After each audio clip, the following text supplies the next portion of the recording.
আসসালামু আলাইকুম রহমতুল্লাহ। 27 জানুয়ারি 24 নির্বাচনের পর এই প্রথম একই ঘটল। বিএনপির কর্মসূচিতে লোকে লোকারণ্য। বিএনপি জেগে উঠেছে।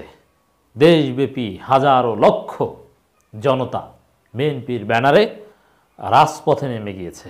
কালো পতাকা মিছিলের মাধ্যমে সরকারকে লাল কার্ড দেখিয়েছে। আবার দর্শক, বিএনপি সাফ জানিয়ে দিয়েছে এই সরকার জনগণের সরকার নয়, এই সরকার ভারত, চীন, রাশিয়ার সরকার। বিএনপির নেতারা, বিশেষ করে সিনিয়র নেতারা ভারতের আধিপত্যবাদের বিরুদ্ধে স্পষ্টবাদী হচ্ছে। এবার কোনো রাগ ঢাক রাখছে না।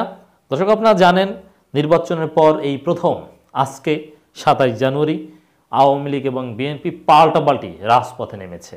যদিও ঘোষণা দিয়ে রাজপথে আজকে নামলো, এর আগেই যুবলীগ অস্ত্রের মহড়া দেওয়া শুরু করেছে।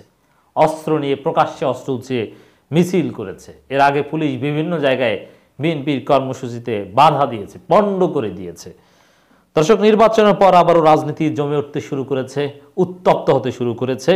বিশেষ করে ঢাকায় আজকে বিএনপির কালো পতাকা মিছিল লোকে লোকারণ্য হয়েছে। বিপুল সংখ্যক লোকের উপস্থিতি প্রমাণ করে দিয়েছে বিএনপি আবারও জেগে উঠেছে। বিএনপির পক্ষেই গণতন্ত্র পুনরুদ্ধার সম্ভব। বিএনপির নেতৃত্বে এদেশে গণতন্ত্র পুনঃপ্রতিষ্ঠিত হবে। বিএনপি সেই আশাবাদ ব্যক্ত করেছে, সরকারকে, জনগণকে সেই বার্তা পৌঁছে দিয়েছে। দর্শক, এর মধ্যেও নেতিবাচক ঘটনার অভাব নেই। বিএনপির এই কর্মসূচিতে সরকার ভীত সন্ত্রস্ত, সেটা আগেই বলেছি। নানানভাবে এই কর্মসূচিকে বাধাগ্রস্ত করার চেষ্টা করেছে সরকারের পক্ষ থেকে, পুলিশের পক্ষ থেকে অনুমতি নিয়েও এক ধরনের টালবাহানা ছিল। আজকে রিক্সা চালকদের কালো পতাকা মিছিলে পুলিশ বাধা দিয়েছে বলে বিভিন্ন গণমাধ্যম অভিযোগ করেছে।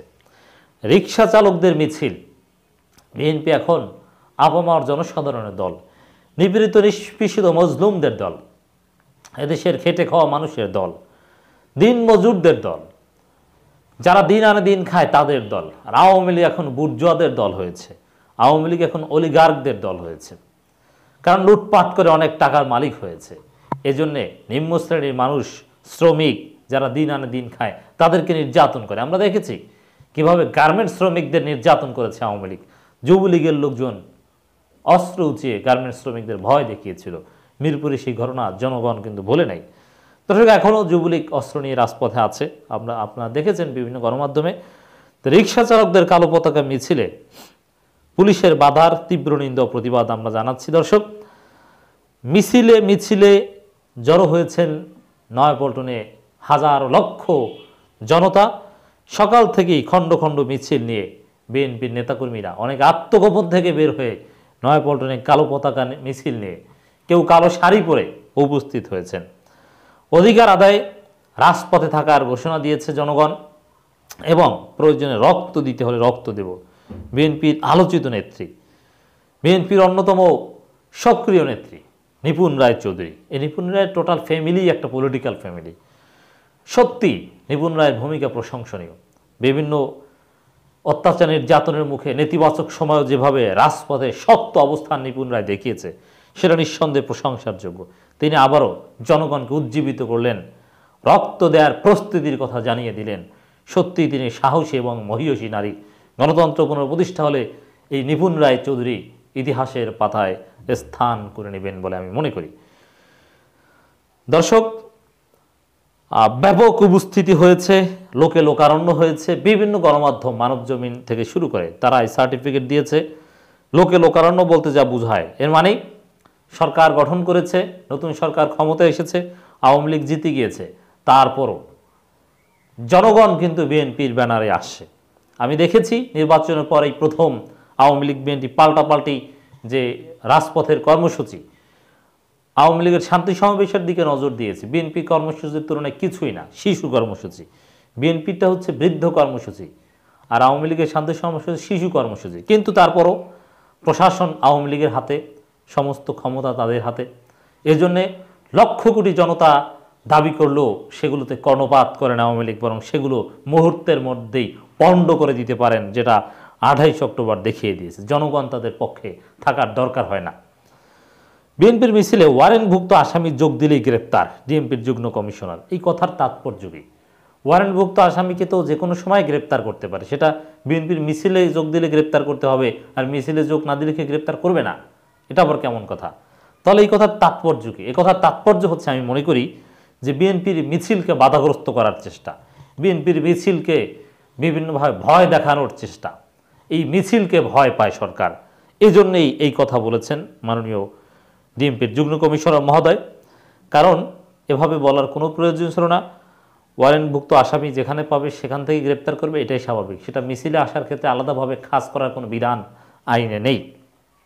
দর্শক, রুহুল কবির রিজভী তো ওয়ারেন্টভুক্ত আসামি, তিনি তো পার্টি অফিসে থাকেন, ডেইলি সংবাদ সম্মেলন করেন, কই তাকে তো গ্রেপ্তার করেন না। বোঝা গেল ওয়ারেন্টভুক্ত আসামি হলেই যে গ্রেপ্তার করে পুলিশ তা না। সরকার, আওয়ামী লীগ যখন যা গ্রেপ্তার করতে বলে রাজনৈতিক প্রয়োজনে তখন তাকে গ্রেপ্তার করে, এটাই হচ্ছে বাস্তবতা। দর্শক, আমরা যদি নিউজটা আরেকটু আপনাদেরকে শোনাই তাহলে বিষয়টা ক্লিয়ার হবে। যেটা বলা হচ্ছে, বিএনপির কালো পতাকা মিছিলে ওয়ারেন্টভুক্ত কোনো আসামি যোগ দিলে তা গ্রেপ্তার করতে পুলিশ প্রস্তুত রয়েছে বলে জানিয়েছেন ঢাকা মেট্রোপলিটন পুলিশ যুগ্ম কমিশনার লিটন কুমার শাহ। মানে এইসব ইস্যু ব্যবহার করে টোটাল মিছিলকেও কিন্তু চাইলে পণ্ড করা যায়। আজকে শনিবার দুপুরে ডিএমপির মিডিয়া সেন্টারে সাংবাদিকদের এক প্রশ্নের জবাবে তিনি কথা বলেন। তিনি বলেন, ওয়ারেন্টভুক্ত আসামিদের আমরা গ্রেপ্তার করছি। আজ বিএনপির প্রোগ্রাম রয়েছে, তাদের গ্রেপ্তারে আমাদের ব্যাপক প্রস্তুতি রয়েছে। প্রোগ্রামে কোনো আসামি এসেছে কিন্তু আমরা ধরিনি এমন নয়। রাজনৈতিক দলগুলো সবসময় তাদের কর্মসূচি পালন করছে, রাজনৈতিক কোনো কর্মসূচিতে আমরা বাধা দিচ্ছি না। তো এগুলো বুঝে যে আসলে আওয়ামী লীগের প্রেসক্রিপশন অনুযায়ী যে তাদের কাজ করতে হয়, কিছু করার নেই। 30 জানুয়ারি কালো পতাকা মিছিলের নতুন কর্মসূচি ঘোষণা করেছে বিএনপি। আপনারা জানেন দর্শক, দ্বাদশ জাতীয় সংসদ বাতিল, দ্রব্যমূল্য ঊর্ধ্বগতির প্রতিবাদ এবং দলের চেয়ারপারসন খালেদা জিয়ার সব রাজবন্দীদের মুক্তির দাবিতে আগামী 30 জানুয়ারি মঙ্গলবার কালো পতাকা মিছিল করবে বিএনপি। এর মানে এই কালো পতাকা মিছিলটাকে বিএনপি ভালোভাবে ধরেছে, কারণ কালো পতাকা মিছিলকে সরকার ভয় পেয়েছে, এই জন্য নানান কথাবার্তা বলেছে কালো পতাকা মিছিল নিয়ে। এই জন্য কালো পতাকা মিছিল আবারও আসছে। দর্শক, এটা দ্বারা বোঝা যায় বিএনপি এবার সক্রিয় হয়েছে, জেগে উঠেছে। প্রতিনিয়ত নির্বাচন আগে যেরকম বিরতিহীন কর্মসূচি চলছিল, আবারও সেই বিরতিহীন কর্মসূচি একের পর এক করবে। নতুন কর্মসূচি ঘোষণার মধ্য দিয়ে তারই প্রমাণ পাওয়া যায়। রাজপথে সরকারের বিদায় ঘণ্টা বাজাবে বিএনপি, মঈন খান সাফ জানিয়ে দিয়েছে। মানে রাজপথেই বিএনপির ঠিকানা। সরকার নির্বাচন করেছে, ডামি নির্বাচন করেছে, ক্ষমতায় এসেছে, তাতে কি? রাজপথেই বিএনপি থাকবে, অনড় অবস্থা। রাজপথ থেকেই সরকারকে বিদায় ঘণ্টা বাজানো হবে বলে হুঙ্কার দিয়েছেন বিএনপি স্থায়ী কমিটির সদস্য ডক্টর আব্দুল মঈন খান। তিনি আজকের কালো পতাকা মিছিলের আগে সংক্ষিপ্ত সমাবেশে এই হুঙ্কার দেন। মঈন খান বলেন, সরকারের বিদায় ঘণ্টা বাজতে রাজপথে নেমেছে বিএনপি বাজাতে। শান্তিপূর্ণ প্রতিবাদের অংশ হিসাবে কর্মসূচি পালন করা হয়েছে। কালো পতাকা কালো আধারে বিদায় নিতে বাধ্য হবে, মানে কালো পতাকার কালো আধারে বিদায় নিতে বাধ্য হবে ক্ষমতাসীনরা। তিনি আরও বলেন, 7 জানুয়ারি রাষ্ট্রীয় শক্তি ব্যবহার করে নির্বাচন করছে সরকার, এর মধ্য দিয়ে জনগণের নৈতিক পরাজয় হয়েছে। হ্যাঁ, এই কথাটা কিন্তু তাৎপর্যপূর্ণ, জনগণের পরাজয় হয়েছে। তো এখানে গয়েশ্বরচন্দ্র আর একটা কথা বলেছেন যে এই সরকার হচ্ছে সমকামী সরকার। এটা কিন্তু একটা ব্যতিক্রমী শব্দ চয়ন হলো।